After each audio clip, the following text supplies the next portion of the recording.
सह नौ भुनक्तु सह वीर्यङ्करवावहै तेजस्विनावधीतमस्तु मा विद्विषावहै। ओम शांति शांति शांति। ओम नमो भगवते वैवस्वताय मृत्यवे ब्रह्म विद्याचार्याय नचिकेतसे च। छठा मंत्र। न सांपराय प्रतिभाति बालम् प्रमाद्यन्तं वित्तमोहेन मूढम् अयं लोको नास्ति पर इति मानी पुनः पुनर्वशमापद्यते मे। पुनः पुनर्वशमापद्यते मे। श्रुति माता यहाँ पर समाज में बहुतांश लोगों की जो सोच है, प्राय लोगों का यही विचार है कि अयम लोकः अस्ति परः नास्ति। तो श्रुति ने ऐसे लोगों का वर्णन किया कि जो प्रत्यक्ष प्रमाण से सिद्ध वस्तुओं का ही अस्तित्व मानते हैं, इंद्रियाश्रित जीवन जीते हैं। प्रमाण शब्द तो आप जानते ही होंगे, इतने दिनों से हम लोग सुन रहे हैं। प्रमाण शब्द तो कई बार आपके कान पर पड़ा है। प्रमाण मतलब ज्ञान का साधन, मीन्स ऑफ नॉलेज। व्यवहार जो हमारा प्रायः चलता है वो सब इंद्रियों के द्वारा दिया गया जो ज्ञान है उसी के आधार पर चलता है। नेत्र से हम कोई विषय देखते हैं, कर्ण से कुछ सुनते हैं, तो भीतर शब्द ज्ञान, स्पर्श ज्ञान, रूप ज्ञान, ये सब होता है। एक बात याद रखने की है कि हमारी कभी भी मुलाकात शब्द, स्पर्श, रूप, रस, गंध से नहीं हुई।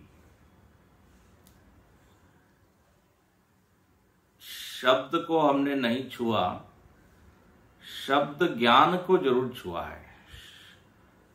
शब्द के माध्यम से भीतर क्या होता है, ज्ञान होता है।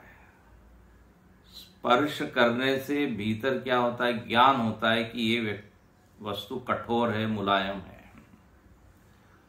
सूंघने से गंध ज्ञान होता है। तो शब्द, स्पर्श, रूप, रस ये विषय है, विषयों से मुलाकात नहीं होती। प्राय हम सीधा बोल देते हैं विषयों का अनुभव होता है। तो अनुभव का वहां अर्थ क्या है, अंतःकरण में जो घटना घट रही है वो है अनुभव। भीतर अच्छा लगा, अच्छा नहीं लगा, आंख के कारण रूप का ज्ञान हुआ और उस रूप के ज्ञान के कारण फिर अंतःकरण में वृत्ति बनी। ये दृश्य अच्छा है, मनमोहक है, मनोहारी है, या मन को खराब करने वाला है। अच्छा, अब जैसा आपका अनुभव होता है उसके अनुसार फिर आगे का व्यवहार होता है। तो एक वृत्ति ट्रिगर करती है अनेक वृत्तियों को। ट्रिगर मतलब एक वृत्ति दूसरे वृत्ति का कारण बन जाती है। तो ये व्यवहार में यही चलते रहता है। तो इंद्रियों को हमने सबसे महत्वपूर्ण माना, और जो जो इंद्रिय ग्राह्य है उसको बहुत क्या कहते हैं, कीमती माना, और जो इंद्रिय के पकड़ के बाहर है उसको बिल्कुल अस्वीकार ही कर दिया। मतलब जो चीज दिखती नहीं है तो वो क्या हम माने, जिसको कभी हमने स्पर्श ही नहीं किया है तो उसका अस्तित्व क्या स्वीकार करें। जहां पर हम जा ही नहीं सकते इन पैरों से तो वो चीज है, ये कैसे माने। तो जो सामान्य विचार है, जहां परीक्षण नहीं है, ज्यादा चिंतन नहीं है, वहां तो यही सब सत्य लगता है। इसलिए यहां लिखते हैं न सांपराय प्रतिभाति, क्योंकि प्रत्यक्ष प्रमाण की देखिए एक सीमा है। यदि हम प्रत्यक्ष प्रमाण पर ही आधारित जीवन जिएंगे तो ज्ञान भी सीमित ही होगा। आखिर आंखें कितना देख लेगी, कान कितना सुन लेंगे, जीभ कितना स्वाद ग्रहण करेंगे, इन सब की सीमा है। तो प्रत्यक्ष प्रमाण पर आधारित ज्ञान का विस्तार नहीं हो सकता। जिन लोगों ने ज्यादा प्रमाणों का उपयोग किया उनके ज्ञान का विस्तार भी हुआ। जिन्होंने इंद्रियों के बाद बुद्धि को माना, बोले इंद्रियों से कुछ भी दिख रहा हो आप बुद्धि से विचार कीजिए, बुद्धि ज्यादा सूक्ष्म प्रमाण है। जो चीज आंख से नहीं दिखती वो बुद्धि से विचार करके दिख जाती है, तो इसको अनुमान प्रमाण कहते हैं। वैज्ञानिक लोग भी इसका उपयोग करते हैं। तो प्रमाण विचार एक बहुत बड़ा विषय है, जहां 9 प्रमाणों पर विचार किया गया, 9 साधन, और इन साधनों का उपयोग किया जाए तो निश्चित ही ज्ञान का तो फिर विस्तार होते ही जाएगा। अब जो वेद को मानता ही नहीं है तो वेद में दिए हुए ज्ञान को से वो बिल्कुल वंचित रह जाएगा। उसने प्रमाण को ही रिजेक्ट कर दिया तो फिर क्या प्रमा बनेगी। ऐसे विषय जो कि आप लौकिक साधनों से नहीं जाने जाते, वो वेद से जाने जाते। इसलिए कहते हैं अतीन्द्रिय विषय वेदाहा प्रमाणम। तो वेद को मानते ही नहीं है। कल जैसे हमने देखा परलोक प्राप्ति साधन विशेष शास्त्रीय न प्रतिभाति। तो प्रमाण ही नहीं तो फिर प्रमेय की भी, प्रमेय से वो वंचित हो जाएगा। इसलिए आत्मा है ये वो नहीं समझ पाएगा, क्योंकि आत्मा का ज्ञान जिस प्रमाण से होता है वो प्रमाण तो इंद्रिय नहीं है, वो तो वेदाह प्रमाणम। तो ये लोग प्रमाद्यंतम वित्त मोहेन मूढ़म, बहुत सारे कारण हैं जिसके चलते उनकी बुद्धि उधर प्रवेश ही नहीं करती। स्थूल विषयों में ही वो मजा लेते रहती है। उनको लगता है इससे आगे कुछ चीज है नहीं। अच्छा चलिए यही हम सत्य मान ले कि ठीक है जो आप कह रहे हैं वही सत्य है, तो फिर परिणाम भी तो अच्छा आना चाहिए ना। तो परिणाम क्या मिल रहा है, यहाँ बार बार मर रहे हैं, तो बार बार जन्म है, तो बार बार शरीर है, तो बार बार रोग है। तो प्रत्यक्ष प्रमाण पर आधारित रहकर यदि यही फल प्राप्त करना है तो बोले ये तो कोई बुद्धिमानी की बात नहीं। आप किसी बेहतर डॉक्टर के पास जाते हैं कि नहीं, बेहतर मार्ग को चुनते हैं कि नहीं, जब ऑप्शन इज अवेलेबल। उन्हीं साधनों का क्यों उपयोग करेंगे जिससे फल कोई ऊंचा नहीं मिल रहा हो। तो यहां पर ऐसे लोगों का वर्णन है जो सांपराय को नहीं मानते, परलोक का साधन, परलोक का अस्तित्व। अच्छा, परलोक मतलब एक तो हो गया लोक, और परलोक का यहाँ करते हैं कि शरीर से अलावा चैतन्य है ना। ये भी एक ऐसी वस्तु जो इंद्रिय से नहीं दिखती। स्वर्ग आदि तो नहीं दिखते, अभी भी लोग कितना भी वर्णन किया जाए स्वर्ग आदि का मानने का मन नहीं करता। लोग अच्छे अच्छे लोग जो सुन रहे हैं धार्मिक है, आप वो आत्मा को मान लेंगे लेकिन स्वर्ग को नहीं मानेंगे। ये बड़ी अजीब बात है। बोले मन नहीं माना, ऐसा नहीं लगता है कि हाँ शरीर व्यतिरिक्त कॉन्शियसनेस है, इधर उसको स्वीकार करने का आधार है कि वो यही है, अपना अनुभव है। स्वर्ग तो केवल सुनी सुनाई बात है ना, इसलिए विश्वास करने में थोड़ी दिक्कत होती है। लेकिन यदि वेदों पर पूरा भरोसा है तो मानने में फिर कोई दिक्कत नहीं है। खैर, परलोक के बजाय आत्म तत्व पर ही ज्यादा ध्यान देना है।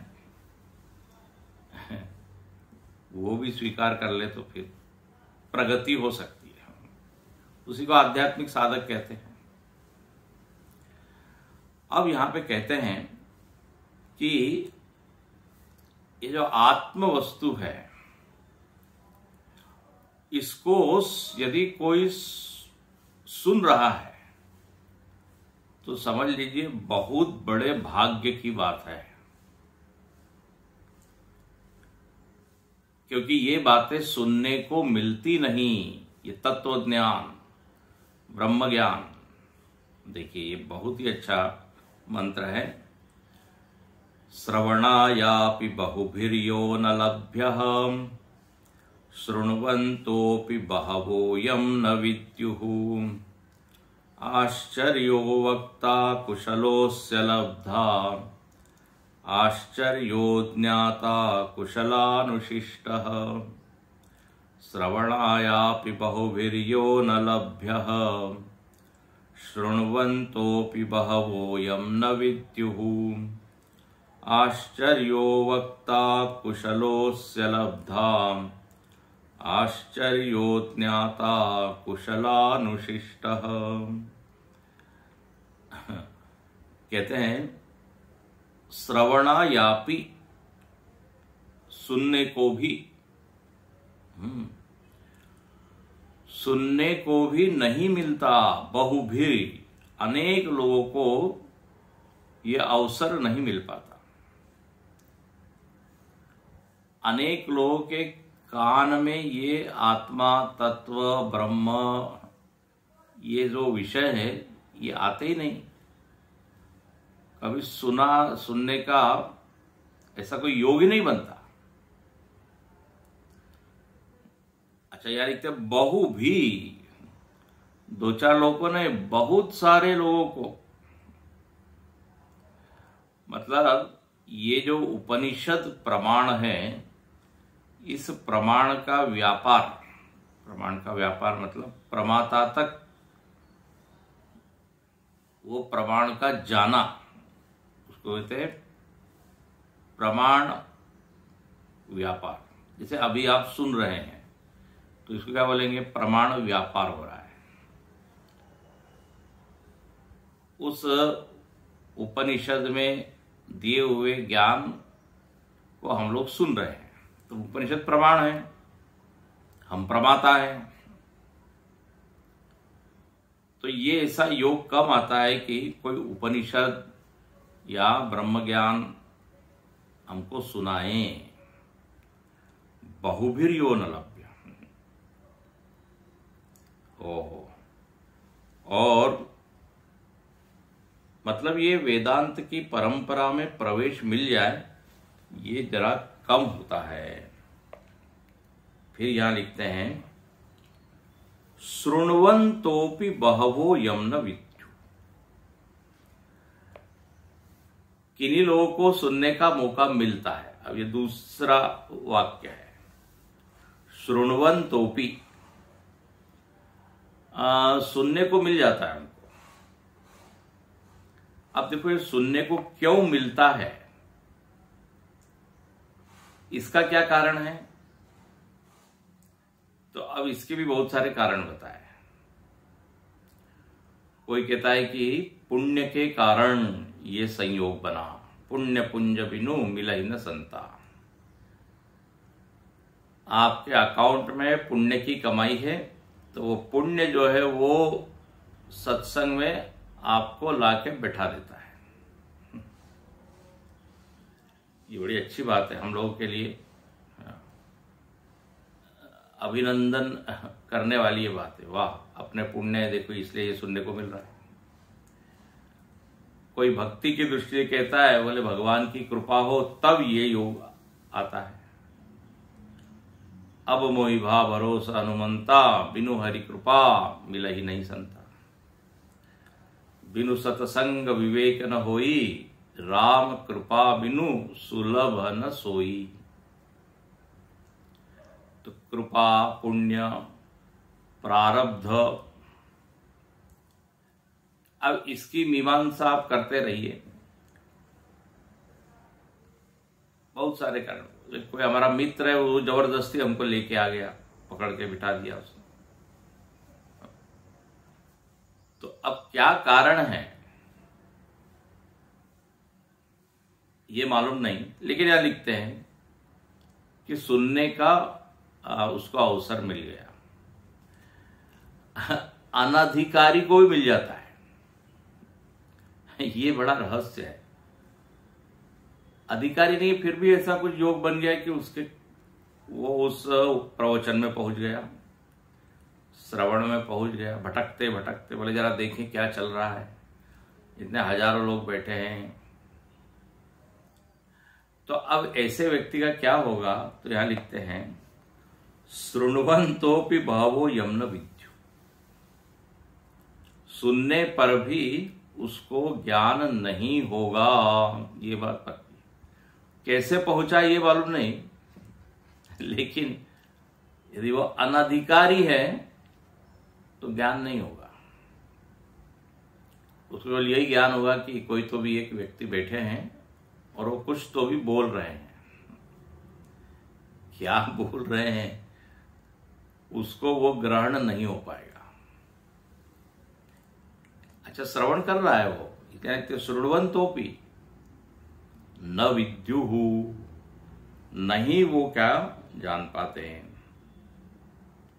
अच्छा, तो दो वाक्य हो गए। तीसरा वाक्य, आश्चर्यो वक्ता। कहीं पर यदि ये आत्मविद्या का उपदेश चल रहा है तो श्रुति यहां आश्चर्य व्यक्त करती है। बोली जो वक्ता है ना, वो आश्चर्य रूप है। ओ आत्मा के बारे में बोल रहा है, आश्चर्य। तो बोलने वाला आश्चर्य रूप है। अब क्यों आश्चर्य हम देखेंगे, और आश्चर्य का अर्थ क्या होता है। जब तक ये नहीं समझेंगे तब तक ये मंत्र समझ में नहीं आएगा कि आखिर वक्ता को आश्चर्य क्यों कहा जा रहा है, उसमें क्या आश्चर्य है। तो उसके अंतरंग में घुसना पड़ेगा। तो तीन वाक्य हो गए। चौथा, कुशलो अस्य लब्धा। जो प्राप्त करने वाला है कौन है वो? बोले जो कुशल है, निपुण है, वही इस ज्ञान को प्राप्त कर पाता है। लब्धा सब नहीं होते। गुरु भी मिल गए, संत आचार्य मिल गए, शास्त्र मिल गए, लेकिन आवश्यक नहीं है कि उसको ध्येय की प्राप्ति हो ही जाएगी।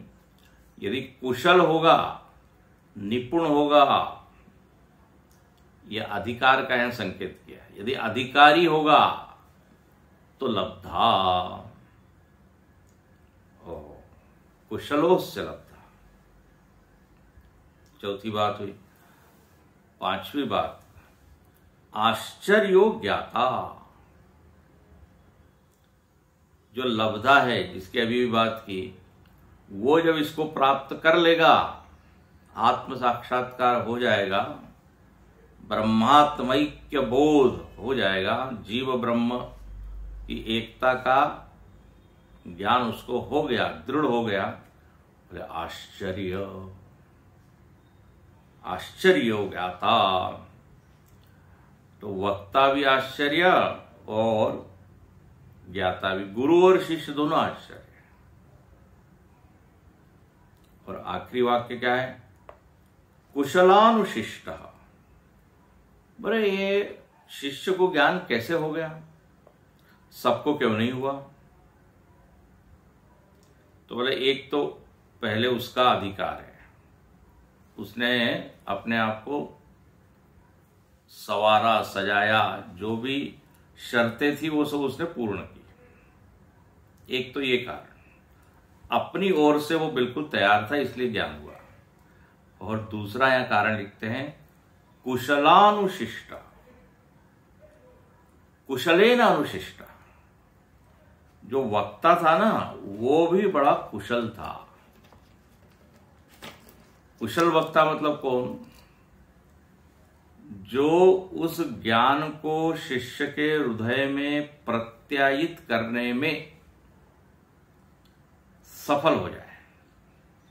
प्रत्यायित करना मतलब ट्रांसफर करना। ज्ञान का संक्रमण होता है एक हृदय से दूसरे हृदय में। देखिए, ऐसे अनेक संत होते हैं जो स्वयं ब्रह्मज्ञानी होते हैं, स्वयं ब्रह्म में निष्ठ है, लेकिन प्रत्यायित करने में वो समर्थ नहीं हो पाते। उपदेश में वो उतने, उनका उपदेश क्या कहें, उतना प्रभावी नहीं हो पाता कि शिष्य सिर हिला दे, बोले हाँ समझ में आ रहा है। तो कहते हैं ऐसे जो संत होते हैं, इनका दर्शन निश्चित ही आपको पुण्य देगा। अब महाकुंभ में इतने संतों को लोगों ने देखा, दर्शन किया, तो महत पुण्य। लेकिन उससे अज्ञान मिट जाए वो नहीं होगा। अज्ञान का नाश तो तभी होगा जब कोई उपदेश करे। उपदेक्षन्ति ते ज्ञानम ज्ञानिनस तत्वदर्शिना। श्रवण के बिना तो हाँ ज्ञान असंभव है। तो दर्शन तो हो, अच्छी बात है। तो इसलिए यहाँ एक जो शब्द आया है, इसके ऊपर हम व्याख्या कर रहे हैं। कुशलानुशिष्ट, जो बोलने में, बताने में, समझाने में कुशल है, उसी को कहते हैं समर्थ आचार्य। समर्थ आचार्य, आचार्यवान पुरुषः वेद, ऐसा लिखा है। यदि कोई समर्थ आचार्य मिल जाए तो शिष्य को पुरुष का ज्ञान हो जाता है। पुरुष मतलब परम तत्व, आत्म तत्व, पूर्ण तत्व।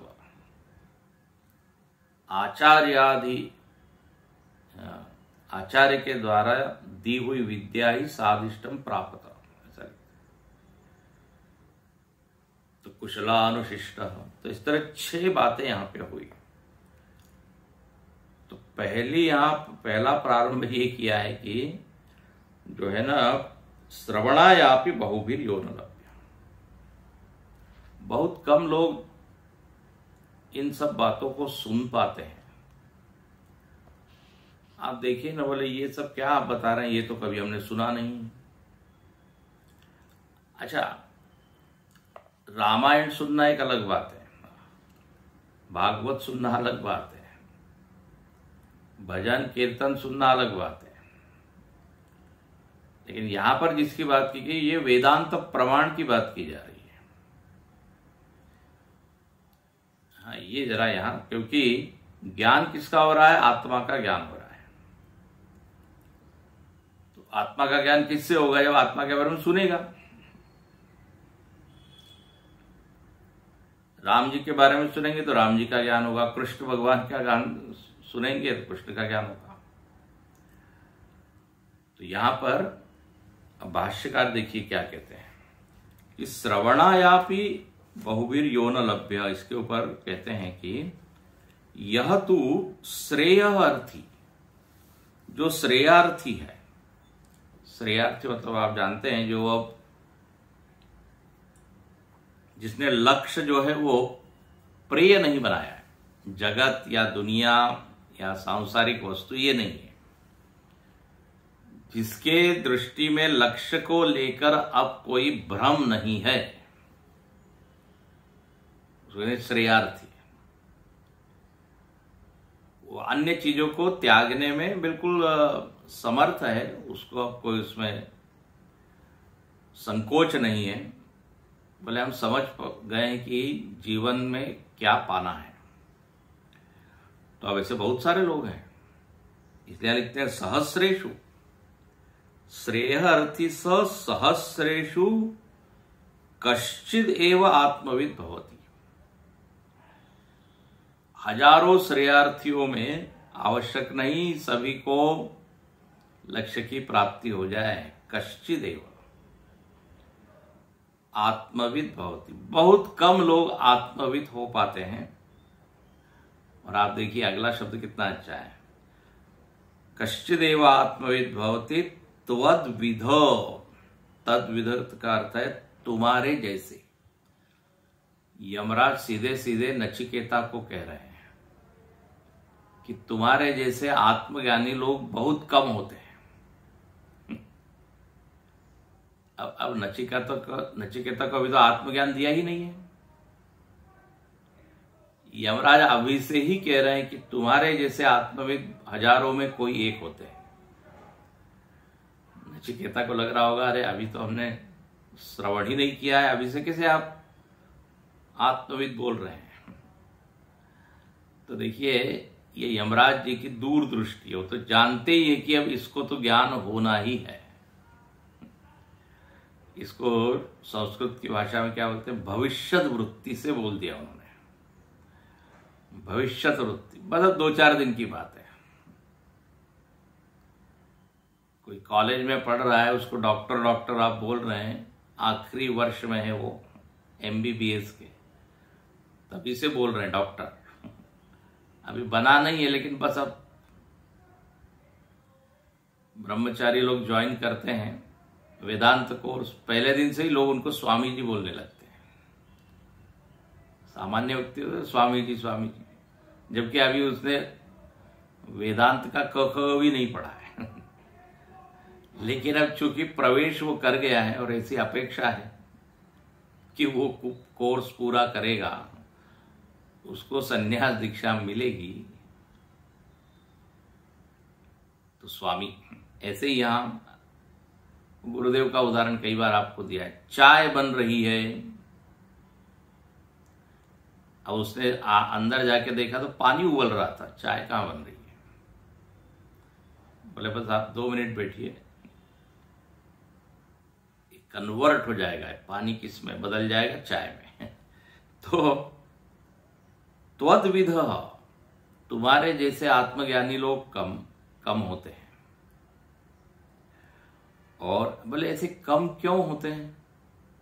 देखो भाष्यकार कैसी यहां शुरुआत करते हैं कि बहुत सारे साधक हैं, मनुष्याणाम सहस्रेषु, या टिप्पणीकार भी लिखते हैं 10वें नंबर की टिप्पणी अंतिम में देखिए, जिनके पास टिप्पणी हो, यस्तु श्रेयो अर्थी इत्यादि सहस्रेषु कश्चिदेव श्रेयो अर्थी तत्रापि कश्चिदेव आत्मविद भवति इत्यर्थ। मनुष्याणाम सहस्रेषु कश्चित्वादि भगवद उक्ते इति भाव। भगवान ने गीता में ये श्लोक बोला है 7वें अध्याय, कश्चित हजारों में कोई एक प्रयत्न करता है यथति, और फिर उनमें कोई एक सिद्ध होता है। तो बिल्कुल दुर्लभ है, विरला है। अच्छा, तो ऐसा क्यों है? बोले इसका कारण बताते हैं। यस्मात् श्रवणायापि श्रवणार्थम श्रोतुम अपि यो न लभ्य आत्मा। बोले इसका कारण ऐसा है कि ये आत्मा के बारे में कोई लाखों लोग, हजारों लोग सुनते नहीं है। भाई बहुत लोग सुनेंगे तो फिर सिद्ध होने वाले लोगों की संख्या भी बढ़ जाएगी, प्रपोर्शन में बढ़ेगा ना, उस अनुपात में ज्ञान होगा। सुनने वो कोई कम लोगों को मिलता है तो कितने लोगों को सिद्धि मिलेगी? इसलिए लिखते हैं श्रवणार्थम श्रोतुम अपि, ज्ञातुम छोड़िए, श्रोतुम अपि न लभ्य, सुनने कोई नहीं मिलता है। बहुभी का अर्थ किया, क्या सुनने को नहीं मिलता? पहले लिखते बहुभी न लभ्य आत्मा, आत्मा के बारे में। बाकी देखिए व्यवहार के बारे में आपको सुनाने वाले बहुत लोग मिल जाएंगे, मोटिवेशनल स्पीकर्स होते हैं आजकल, पर्सनैलिटी डेवलपमेंट कैसे होवे उसको सुनाने वाले बहुत मिल जाते हैं, और देखिए उनमें भीड़ भी कितनी होती है। तो व्यक्तित्व का निर्माण, फिर लीडरशिप कैसे बढ़े, कैसे हम अच्छे क्या नायक बने, ये सब तो काफी सुनने को मिलते रहता है। लेकिन हु एम आई, मैं कौन हूं, ये कम है। तो यहां पर वो लिखते हैं बहुभी अनेक ही शृण्वन्तोपि। अब दूसरा वाक्य है, तो सुनने को नहीं मिलता। अच्छा चलिए, अब कुछ पुण्य हो गया, कुछ हो गया, तो क्या हुआ? बहु अनेके अन्ये यम आत्मानं न विद्युः, न शृण्वन्तोपि बहवो यम न विद्युः। इसके ऊपर भाष्य लिखते हैं कि न विद्युः, विद्यु न मतलब न विंदंती, वो इसको नहीं समझ पाते, नहीं प्राप्त कर पाते। बड़े आचार्य के सामने बैठे हैं, कहते ना ब्रह्मा जी, बृहस्पति, सनक आदि, ऐसे ऐसे बड़े बड़े आचार्यों के सामने भी यदि वो बैठे हो,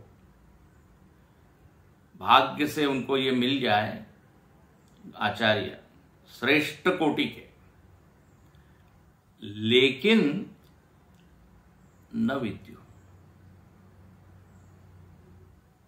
ऐसा क्यों होता है? रामायण में लिखते हैं मूर्ख हृदय न चेत। ब्रह्मा जी भी यदि गुरु मिल जाए, लेकिन इधर गड़बड़ है, अंतःकरण में दोष है, तो बोले न हृदय चेत, उसमें ज्ञानाग्नि प्रज्वलित ही नहीं होगी। अब वही बात यहां भाष्यकार लिखते हैं कि शृण्वन्तोपि न विद्यु। क्यों भाई, ऐसा क्यों है? तो बोले अभागिनः, पहला शब्द यहां दिया अभागिनः। देखिए आप दूसरी पंक्ति मध्य में अभागिनः। अभागिनः शब्द का अर्थ यही है कि उनके पास जितनी कमाई होनी चाहिए वो कमाई नहीं है, अभी भाग्यशाली उतने नहीं है कि उस विषय को पकड़ पाए, अभागिना। और दूसरा जो सबसे महत्वपूर्ण पॉइंट है वो है असंस्कृत आत्मान न विजानियो। असंस्कृत है वो। असंस्कृत का अर्थ है संस्कारी नहीं है। जितने संस्कार होने चाहिए, अंतःकरण जितना सजा हुआ सधा हुआ होना चाहिए, वो न होने के चलते पात्र यदि गंदा हो तो भले कितना भी श्रेष्ठ वस्तु क्यों न हो, वो खराब हो जाती है। तो यहां पर ये असंस्कृत आत्मना बहुत ही ज्यादा महत्वपूर्ण शब्द है। एक ऐसा व्यक्ति जो पूजा पाठ कर रहा है, ध्यान से सुनना, जप तप भी कदाचित कर रहा है। 5 लाख जप, 10 लाख मंत्र, है ना, इतनी बार वो कर रहा है, लेकिन अंतःकरण जो है वो उसका एकदम निम्न स्तर पर है। उसने जप तप को साधन विशेष जो कर रहा है उसी को माना, लेकिन अपने व्यक्तित्व को सजाया नहीं। असंस्कृत का अर्थ है पूरा व्यक्तित्व जो है वो बिखरा हुआ है, अनगढ़ है, गढ़ा हुआ नहीं, रॉ है। शरीर के स्तर पर जिसका व्यवहार, आचरण वो मर्यादित नहीं है, सुगंधित नहीं है, व्यवहार कुशल वो नहीं है, व्यवहार में कुटिलता है। इधर जप तप कर रहा है, ध्यान से सुनना, लेकिन आचरण की दृष्टि से बिल्कुल गड़बड़ है। स्वार्थी जीवन जी रहा है, धोखा भी दे रहा है, कहने के लिए 2-2 घंटे पूजा कर रहा है। लेकिन जिसने कर्म को अच्छे तरीके से नहीं किया, सत्कर्म नहीं किया। अब रावण इत्यादि भी पूजा पाठ तो करते ही थे, लेकिन आचरण देखिए, जैसे ही आता था सब लोगों का दिल धड़कता था कि मालूम नहीं अब किसको मारेगा। पृथ्वी जो है कांपती थी। शिव जी के भगत आ रहे हैं, वाह, ऐसी भक्ति क्या काम की जो डराए सबको। तो इसको क्या कहते हैं? असंस्कृत आत्मा।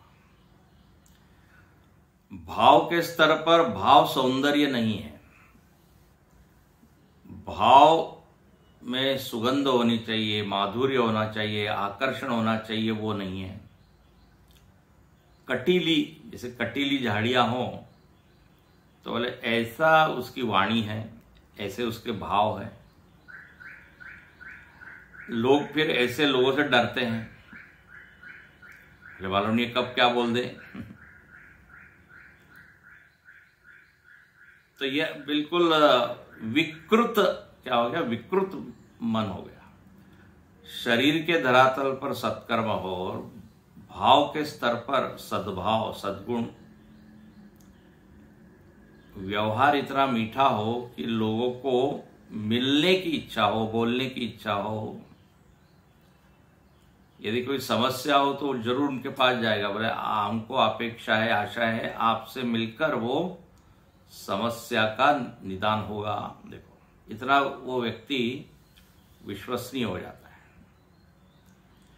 तो भाव सौंदर्य,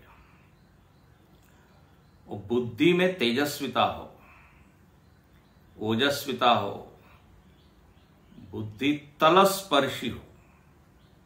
हमारे स्वामी जी एक शब्द बोलते हैं तलस्पर्शी, मतलब विषय के बिल्कुल अंतिम लेयर तक आप जाके उसको छू सके। इसको सामान्य लोग बोलते हैं गहराई से विचार करना, मराठी में कहते हैं सखोल चिंतन। तो बुद्धि में इतनी सूक्ष्मता हो कि वो बिल्कुल अंतिम चीज तक पहुंच पाए। ग्रहण शक्ति तेज हो, एनालिसिस करने में जिसकी बुद्धि कुशल हो, विश्लेषण, जिसकी बुद्धि स्थूल है, अनगढ़ है, वो थोड़ी देर में थक जाती है। सूक्ष्म विचार होता है, बोले बस बहुत हो गया, हरिओम पूर्णवदम कीजिए, या आप प्रवचन करते रहिए, अब हम स्विच ऑफ कर रहे हैं, हम उठ के जा रहे हैं, बोले अब नहीं पकड़ में आ रहा है कुछ। बुद्धि एकदम उसकी जितनी नसें हैं खिंचा रही है, थक गई है। तो बुद्धि में है ना प्रज्ञा, प्रज्ञा हमारी तेज हो, मेधा, प्रज्ञा, बुद्धि, सब बुद्धि के आसपास के शब्द है। तो गीता में भगवान ने कहा इसी बात को, यतन्तोऽप्यकृतात्मान नैनं पश्यन्ति चेतसा, यतन्तः अपि अकृतात्मान। जो यहां शब्द लिखा है बिल्कुल वही वहां पे लिखा है। भगवान शंकराचार्य जी ने धीरे से चुरा लिया। अकृतात्मा बोले यतन्तः अपि, पूजा पाठ जप तप सब कुछ कर रहा है, लेकिन अकृतात्मा है, असंस्कृत आत्मा है। जिसने बुद्धि को अंतर्मुखी नहीं किया, सूक्ष्म नहीं किया, ग्रहण शक्ति बढ़ाई नहीं, तेजस्विता बढ़ाई नहीं, और अंतःकरण को निर्मल नहीं किया, और अब वो चाहे कि उसको ज्ञान हो जाए पूरी तरह। ये लेयर्स हैं अपने पर्सनैलिटी के, शरीर का स्तर, मन का स्तर, बुद्धि का स्तर, स्वभाव का स्तर। स्वभाव जिसका मीठा नहीं है, स्वभाव में बड़ी कठोरता है, उग्रता है, थोड़ी थोड़ी बात में नाराज हो रहा है। हमारे गुरुजी ने बहुत अच्छी बात कही कि व्यक्ति का इंस्टिंक्टिव नेचर, बिहेवियर अच्छा है, ये कैसे समझे? तो बोले कोई भी घटना घट रही है, कोई भी परिस्थिति आ रही है, तो अच्छा ही विचार पहले क्षण में आए। तो बोले इसका मतलब उसका स्वभाव अच्छा हो गया। फर्स्ट इस पहले ही मोमेंट में अच्छे थॉट आए। अच्छा, स्वभाव का दूसरा लेयर या लेवल क्या है, स्तर क्या है? तो बोले थोड़ा वो विचार करने के बाद वो अच्छा विचार आता। पहले गड़बड़ आया, उसके बाद बोले नहीं ये विचार आना नहीं चाहिए, तो उसने कंट्रोल किया। तो क्या हुआ, स्वाभाविक रूप से तो गड़बड़ी चीज उसके मन में आई, फिर उसने अपने को नियंत्रित किया। इसका मतलब है अभी स्वभाव में और सुधार लाने की जरूरत है। अब कल ही हम पढ़ रहे थे, किसी ने अपराध किया, क्षमावृत्ति के ऊपर वर्णन आ रहा था, गीता का 10वां अध्याय। क्षमा के ऊपर शंकराचार्य जी लिखते हैं, आकृष्टस्य ताड़ितस्य वा अविकृत चित्तता। कोई यदि कुछ अपमान कर रहा है, निंदा कर रहा है, बल्कि मार भी रहा है, यहां तक लिख दिया, फिर भी उसके मन में कोई विकार आया ही नहीं, उसका चित्त निर्विकार बना रहा, तो बोले ये है क्षमा, पहले नंबर की क्षमा। उसका स्वभाव ही इतना जबरदस्त बन गया है कि उसको लगा ही नहीं कि किसी ने हमारे को निंदा की, अपमान किया। अच्छा, दूसरे स्तर पे क्या होगा? समझ तो रहा है कि कर रहा है, लेकिन बोले इसको हम कुछ दंड नहीं देते, छोड़ देते हैं। तो उसके चित्त में विकार तो आया, लेकिन उसने उसको एक्सप्रेस नहीं किया, व्यक्त नहीं किया। तो देखिए, उसने स्वभाव को संस्कृत किया।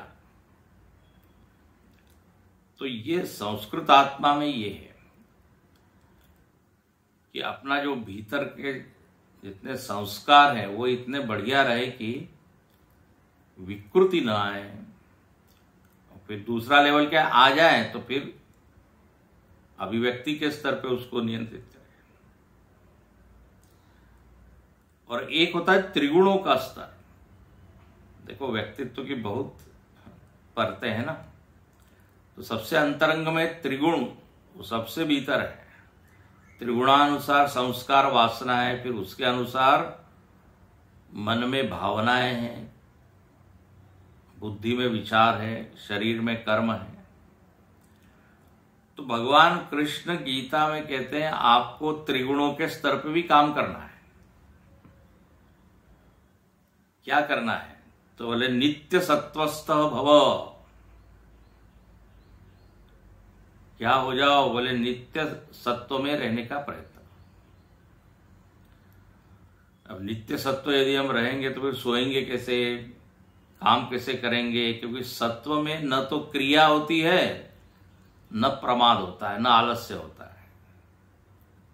सत्व गुण जब बहुत बड़ा हो तो रजोगुण के कार्य नहीं हो सकते, तमोगुण के भी कार्य नहीं हो सकते। तो बोले नित्य सत्वस्थ हो जाएंगे तो फिर तो नींद भी नहीं आएगी, और दुनिया के जो काम है वो कैसे करेंगे? बैठे ही रहेंगे ध्यान में बस। तो बोले उसका अर्थ ऐसा नहीं है। नित्य सत्वस्थ का अर्थ है कि सत्व गुण के अधीन रजोगुण और तमोगुण रहे, ये उसका भाव है। तो गुणों के धरातल पर साधक का प्रयत्न क्या हो कि रजोगुण तमोगुण का उपयोग करें। देखो तमोगुण भी विवेक के द्वारा उसका उपयोग किया जाता है, विवेक से तमोगुण का उपयोग करें। कितना सोए ये विवेक से हम निश्चित कर सकते हैं। 5 घंटे 6 घंटे सोना है, विवेक से ही हम रजोगुण को भी नियंत्रित कर सकते हैं, ये करना है ये नहीं करना है। तो सत्व के अधीन होना ये वहां पर भाव है। तो ये अलग अलग धरातल पर जब व्यक्ति अपने आप को सुधारता है तो यहां पर भाष्यकार उसको कहते हैं असंस्कृत आत्मा। बोले वो तो जानता है लेकिन असंस्कृत आत्मा ना न विजानी। वो किसी एक तप को ही कर रहा है, बड़ा कठिन तप, उसको लगता है वही साधन है, और उससे यदि बात की जाए तो ऐसा वो कठोर बोल रहा है, लोग घबराते हैं। अभी वो महाकुंभ में ऐसी काफी घटनाएं देखने को मिली। डंडा लेके वो साधु बाबा दौड़ रहा है, उसको कुछ पूछ लिया उसने, इतने नाराज हो गए। तो कहने के लिए तपस्वी है, तो तप का अपना एक उसकी एक भूमिका है, लेकिन यहां पर जो लिखा है ना, ये जरा ध्यान देने वाली बात है। तो असंस्कृत आत्मा न विजानियो, चलो ठीक है। तो 2 वाक्य हो गए। सुनने को नहीं मिला, यदि मिल भी गया किसी कारण से तो ज्ञान नहीं होगा। न सुनवंतो भी न विद्यो। अच्छा, तीसरी बात कहते हैं कि यदि किसी को सुनने को मिल रहा है, अब ये मजेदार बात है, आगे की जो बात है, किंच अस्य वक्ता अपि आश्चर्य।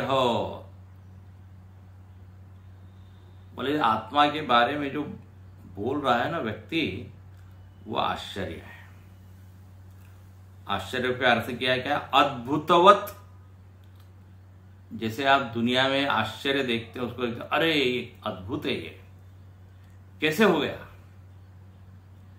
ऐसे ही अनेकेषु कश्चिदेव भवति। सब लोग बढ़िया वक्ता नहीं होते, यदि कोई बढ़िया वक्ता है तो आश्चर्य है। आश्चर्यवत अनेकेषु कश्चिदेव भवति। क्योंकि ये विषय, अब इसको कल हम बताएंगे, अब अभी विषय शुरू करेंगे तो पूरा नहीं होगा। आश्चर्य क्यों है, इसके ऊपर विचार होना चाहिए। नहीं तो एक व्यक्ति ने कहा हमको आश्चर्य हो रहा है, इनको आश्चर्य क्यों कहा? इसमें क्या है? उसको अपने गुरु से ज्ञान मिला और वो दे रहा है। What is big deal about it, लोग बोलते हैं। उसमें इतना क्या आप उसको कह रहे आश्चर्य है? आश्चर्य आश्चर्य तो दुनिया में केवल 7 ही है। वो लोगों को जरूर मालूम है 7 आश्चर्य। ताजमहल इत्यादि, चीन की दीवार, हैंगिंग गार्डन वगैरह। ये वक्ता आश्चर्य है, ये क्यों हमको आश्चर्य हो रहा है? तो देखो ऐसा है, ये विषय इतना सूक्ष्म है और फिर भी उसका वर्णन हो रहा है, तो थोड़े आश्चर्य है।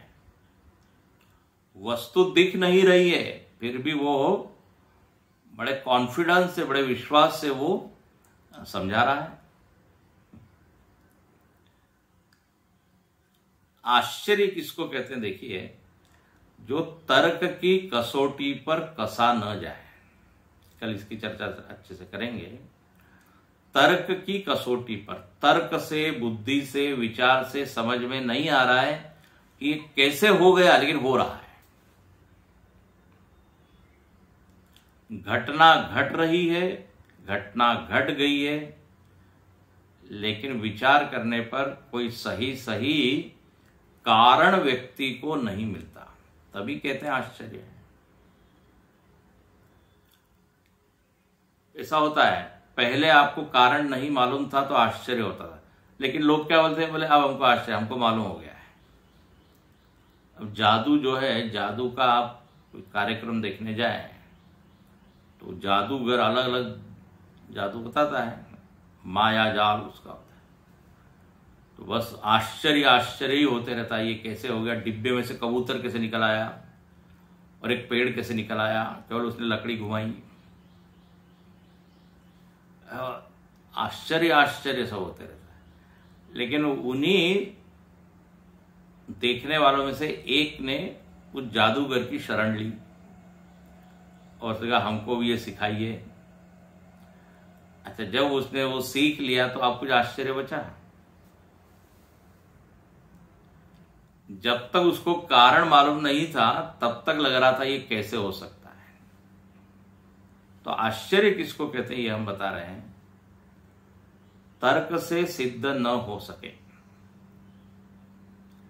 तो यहां पर कल आप देखेंगे वेदांत में गुरु और शिष्य एक दूसरे को सुन रहे हैं, ये एक आश्चर्य है।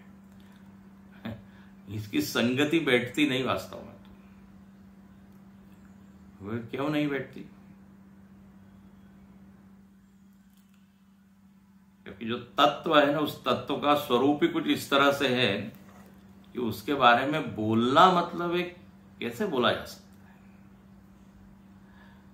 अच्छा, और शिष्य महाराज भी सिर हिला रहे, बोले हाँ समझ में आ गया, हमको समझ में आ गया। आश्चर्य, इसलिए आगे लिखते हैं वक्ता भी आश्चर्य है और सुनने वाला भी आश्चर्य है, ज्ञाता भी आश्चर्य है।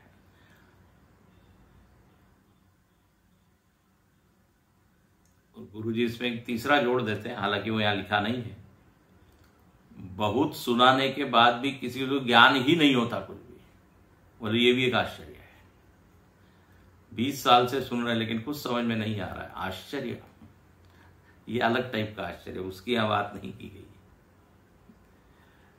तो वक्ता श्रोता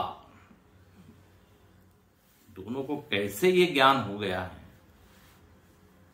इसके ऊपर विचार होना चाहिए।